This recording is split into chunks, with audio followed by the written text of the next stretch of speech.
मिल गई का नबी का गुलाम हमें और जमाना का दौलत नहीं चाहिए। अस्सलाम वालेकुम रहमतुल्लाह।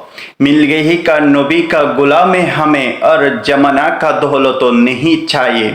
আহলে সুন্নত ওয়াল জামাতের একটি মাত্র লক্ষ্য নবীজির গোলামির মধ্যে যদি শামিল হতে পারে, নবীজির গোলামির যদি নাম লেখাতে পারে, আমরা দুনিয়ার মধ্যে আর কিছু চাই না।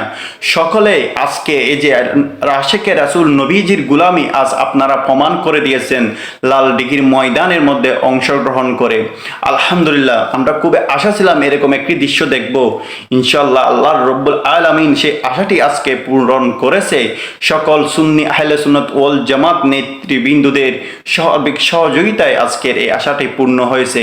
সকলের এই ঐক্যবদ্ধকে আমি স্যালুট জানাই আমার পক্ষ থেকে।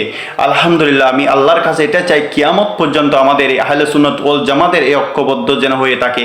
আমরা মৃত্যুর আগ পর্যন্ত যেন সুন্নি হয়ে যেন আমরা মরতে পারি, সুন্নি হয়ে যেন আমরা থাকতে পারি।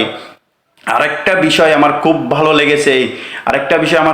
লেগেছে, এটা হচ্ছে আমরা সুন্নিরা পীর অনেক থাকবে, এটা স্বাভাবিক, কিন্তু যারা সিয়ারকে ভালোবাসে তারা সিয়ার সাইনবোর্ড নিয়ে যাচ্ছে, যারা মোমবাতিকে ভালোবাসে তারা মোমবাতির সাইনবোর্ড নিয়ে যাচ্ছে, যারা একতারাকে ভালোবাসে তারা একতারাই নিয়ে যাচ্ছে। কিন্তু সবাই আহলে সুন্নাত ওয়াল জামাতের প্রতীক, আমরা সবাই আহলে সুন্নাত ওয়াল জামাত।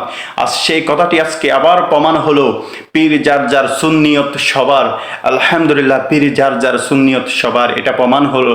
আজকে ঐক্যবদ্ধ আহলে সুন্নাত ওয়াল জামাত, ঐক্যবদ্ধ সুন্নিয়ত জোট আজকে সফল হয়েছে।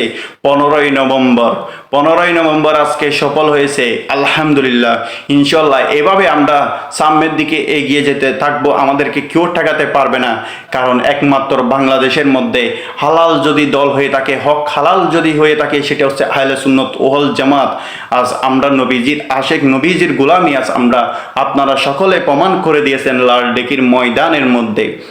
ইনশাল্লাহ এভাবে সকলে যদি ঐক্যবদ্ধ হয়ে যদি থাকি, আমাদের আগামী নির্বাচিতে আমরাই জয় হব, আমাদেরকে কেউ ঠেকাতে পারবে না ইনশাল্লাহ।